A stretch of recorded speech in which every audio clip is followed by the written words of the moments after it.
Bismillahirrahmanirrahim. Assalamualaikum warahmatullahi wabarakatuh. Selamat bertemu kembali anak-anakku sekalian dengan materi yang baru bab 2 yang berjudul masalah ekonomi dalam sistem ekonomi. Sebelum kita melanjutkan ke sub pokok bahasan, ini ada satu ilustrasi seseorang sedang melakukan kegiatan ekonomi. Kegiatan ekonomi apa yang orang ini lakukan? Ya, sedang membuat barang, sedang membuat sepatu. Artinya, kegiatan ekonomi yang dilakukan adalah produksi. Tujuan dari pembelajaran, belajar tentang ilmu, belajar tentang sistem ekonomi ini yang diharapkan adalah kalian bisa menjawab, bisa menjelaskan tentang masalah pokok ekonomi, kemudian bisa menjelaskan tentang sistem ekonomi dan bisa menjelaskan tentang sistem perekonomian di Indonesia. Sub pokok bahasan yang pertama, ada 3 sub pokok bahasan. Yang pertama adalah kita akan berbicara tentang masalah ekonomi. Kemudian yang kedua, kita akan berbicara tentang sistem ekonomi. Dan yang ketiga, kita akan berbicara tentang sistem ekonomi yang ada di Indonesia atau yang digunakan oleh bangsa Indonesia. Kita bedah satu persatu. Apa itu masalah ekonomi? Nah, masalah ekonomi itu ada 2 jenis atau ada 2 aliran. Yang pertama itu adalah permasalahan ekonomi klasik dan yang kedua adalah permasalahan ekonomi modern. Nah, yang dikatakan dengan permasalahan ekonomi klasik itu adalah yang pertama adalah produksi. Produksi itu apa? Produksi itu kan menghasilkan barang dan jasa yang dihasilkan untuk dikonsumsi oleh konsumen. Yang menghasilkan barang dan jasa itu adalah kegiatan ekonomi produksi. Kemudian barang dan jasa itu agar sampai ke konsumen, maka harus melalui jalur distribusi. Jadi yang kedua adalah distribusi. Nah, yang ketiga itu adalah kegiatan ekonomi konsumsi. Ekonomi konsumsi itu yang menghabiskan nilai guna dari barang tersebut, gitu. Yang mengkonsumsi, yang membeli barang-barang yang dihasilkan oleh produksi. Jadi intinya dari masalah ekonomi klasik itu ada 3. Yang pertama itu adalah produksi, yang kedua distribusi, yang ketiga adalah konsumsi. Nah, terus apa bedanya dengan permasalahan ekonomi modern? Kalau permasalahan ekonomi modern itu masalah yang pertamanya itu adalah what, apa itu barang, apa yang akan diproduksi. Permasalahan yang keduanya apa? How itu apa? Bagaimana barang tersebut itu diproduksi.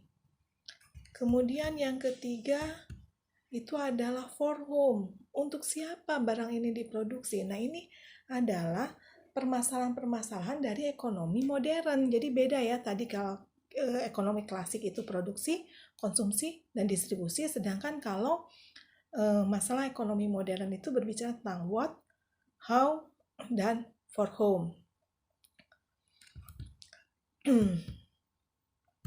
Kalau berbicara tentang what, maka kita akan terkait dengan akan berbicara tentang penggunaan dari sumber daya atau menentukan jenis produk yang akan kita hasilkan. Itu berbicara tentang what, apa sih barang yang akan kita produksi gitu.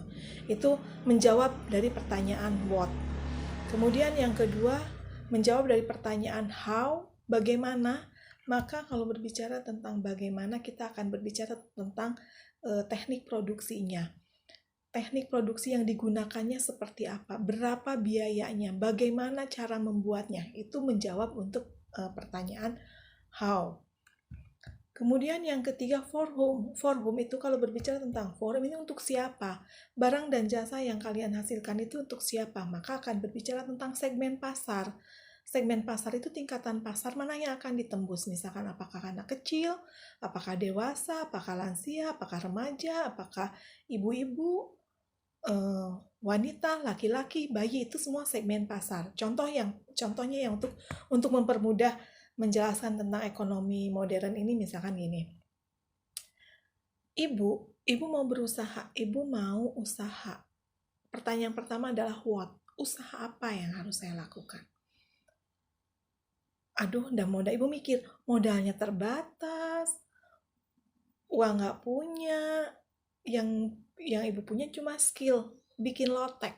Loteknya enak. Nah, udah kejawab. Pertanyaan yang what itu udah terjawab. Oke, ibu mau bikin lotek. Pertanyaan kedua muncul, how? Bagaimana cara bikinnya? Nah, dalam menentukan bagaimana cara membuat lotek itu, bagaimana cara membuat barang dan jasa itu, ditentukan mana yang paling efisien dalam memproduksinya. Pertanyaannya, mana yang paling efisien dalam membuat lotek? Bumbunya diulek atau bumbunya yang di blender? Nah, dalam menentukan efisiensi dari menghasilkan barang dan jasa ini, itu dilihat dari jumlah permintaan. Apabila jumlah permintaannya banyak, maka akan lebih efisien menggunakan teknologi yang canggih, yang lebih modern. Tapi kalau permintaannya sedikit, akan lebih efisien menggunakan teknologi yang sangat sederhana. Nah, kalau misalkan ibu sudah menentukan akan membuat lotek, maka ibu berpikir, mana yang paling efisien, diulek apa di blender bumbunya? Lihat dari permintaan ibu, kalau permintaannya sangat banyak, ya sudah ibu bikin bumbu yang sudah di blender di rumah, nanti di tempat jualan udah tinggal nyampur-nyampur. Tinggal nambahin pedas, tinggal nambahin kalau kurang manis, kurang garam. Sudah tidak harus mengulek lagi dari awal sampai akhir gitu. Satu persatu harus diulek. Itu kalau permintaannya banyak, tapi kalau permintaannya sedikit, pelanggannya sedikit, akan lebih efisien menggunakan teknologi yang sederhana, akan lebih efisien menggunakan tenaga, yaitu misalkan diulek gitu. Jadi kalau misalkan bagaimana cara menentukan mana yang paling efisien adalah dilihat dari jumlah permintaan. Nah, sekarang menjawab pertanyaan for whom, untuk siapa lotek ini, untuk siapa barang yang akan diproduksi ini. Nah, kita melihat segmen pasar. Kalau misalkan ibu mau berjualan lotek, ya jualannya jangan di SD, jangan di sekolah dasar, karena anak-anak SD itu nggak suka. Harus di mana bikinnya? Misalkan di daerah perkantoran yang banyak ibu-ibunya, bisa di daerah pusat perbelanjaan, yang semua yang hampir belanja itu ibu-ibu yang suka makan dan lain sebagainya. Jadi segmen pasarnya jelas gitu. Itu untuk menjawab pertanyaan for home ya. Nah, itu tentang masalah ekonomi. Jadi masalah pokok ekonomi itu ada dua, ada ekonomi klasik sama ekonomi modern. Ekonomi klasik yaitu produksi, distribusi, dan konsumsi. Dan ekonomi modern itu adalah what, how, dan for whom. Nah, sebelum kita melihat ke sistem ekonomi, kita bisa melihat bahwa masalah ekonomi ini dikaji dalam ilmu ekonomi. Baik itu ilmu ekonomi makro maupun ekonomi mikro. Makro itu apa, mikro itu apa, bab sebelumnya sudah kita bahas, bab sebelumnya sudah kita pelajari, jadi tolong dibuka lagi. Nah, kemudian kita akan berbicara tentang sistem ekonomi. Sistem ekonomi itu kan sistem yang mengatur kondisi perekonomian suatu negara sesuai kondisi dari negara tersebut. Nah, untuk menjawab masalah ekonomi ini, yang tadi masalah ekonomi klasik sama masalah ekonomi modern, maka diperlukan suatu sistem yang mengatur kondisi perekonomian suatu negara, yaitu namanya adalah sistem ekonomi. Jadi sistem ekonomi ini diharapkan bisa menjawab masalah ekonomi. Ada apa saja masalah sistem ekonomi? Ada 4 sistem ekonomi. Yang pertama itu adalah sistem ekonomi tradisional. Kemudian yang kedua sistem ekonomi komando atau terpusat. Kemudian yang ketiga adalah sistem ekonomi liberal, bebas. Yang keempat adalah sistem ekonomi campuran, yaitu mencampur mix antara ekonomi komando dengan ekonomi liberal. Kita mengenal sekarang satu persatu tentang sistem ekonomi tradisional. Sistem ekonomi tradisional itu sistem ekonomi yang masih sangat-sangat sederhana. Di situ tidak ada teknologi. Masih sistem ekonominya itu masih dilakukan secara turun-temurun. Contohnya adalah barter. Nah, sistem ekonomi tradisional ini hampir sudah tidak ada, sudah tergerus oleh peradaban zaman. Walaupun ada mungkin hanya ada di pelosok-pelosok yang memang teknologi belum masuk ke daerah itu. Nah, yang kedua adalah sistem ekonomi komando. Sistem ekonomi komando itu sumber daya alam, produksinya, distribusinya itu semua dikelola oleh pemerintah atau oleh negara. Hak individu itu tidak ada di sini. Jadi individu tidak bisa punya usaha apa-apa. Semuanya dikelola oleh negara. Negara yang punya wewenang, negara yang punya kekuasaan untuk mengatur seluruh sumber dayanya. Gitu. Jadi manusia itu tidak ada, individu itu tidak hak, tidak ada kebebasan untuk mengelola sumber daya. Nah, yang ketiga itu adalah sistem ekonomi liberal. Liberal itu berbeda dengan yang tadi komando. Kalau komando itu benar-benar dikuasai oleh negara. Nah, kalau liberal itu benar-benar diserahkan ke masyarakat. Masyarakat boleh, individu boleh mempunyai usaha apapun. Setiap individu atau swasta bebas menggunakan barang dan jasa yang dimilikinya, boleh memproduksi barang dan jasa yang dimauinnya. Gitu. Segala bentuk aktivitas ekonomi dilakukan oleh masyarakat. Di sini pemerintah tidak melakukan intervensi dalam kebijakan pasar. Semua tergantung dari masyarakatnya sendiri. Nah, itu ya, berbeda kebalikannya. Nah, yang keempat itu adalah sistem ekonomi campuran. Kalau sistem ekonomi campuran itu menggabung antara sistem ekonomi komando dengan sistem ekonomi campuran. Contohnya misalkan Indonesia. Yang tadi tuh yang liberal itu ada Amerika ya, ada negara-negara Eropa itu sistem ekonomi menganut sistem ekonomi liberal.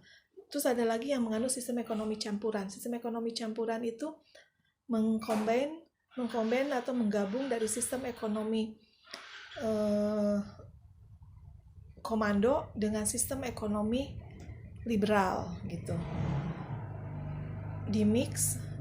Digabung. Misalkan yang menguasai hajat hidup orang banyak dikuasai oleh pemerintah dan selebihnya itu mangga disilahkan kepada masyarakat untuk mengelola, untuk membuat barang dan jasa yang diinginkan oleh konsumen, gitu, oleh masyarakat yang lainnya. Itu dia. Jadi sistem kembali Bu review ada 4 sistem ekonomi, ada tradisional, ada komando, ada liberal dan campuran. Nah, sekarang kita lihat tentang sistem perekonomian Indonesia. Nah, kalau kita lihat sistem perekonomian Indonesia itu mengacu pada Pancasila dan Undang-Undang Dasar 1945 terutama pasal 33. Di situ dikatakan bahwa yang menguasai hajat hidup orang banyak dikuasai oleh negara. Misalkan ada BUMN, kita punya BUMN yang mengelola PLN dan lain sebagainya. Jadi berdasarkan pada Pancasila dan Undang-Undang Dasar ya. Nah,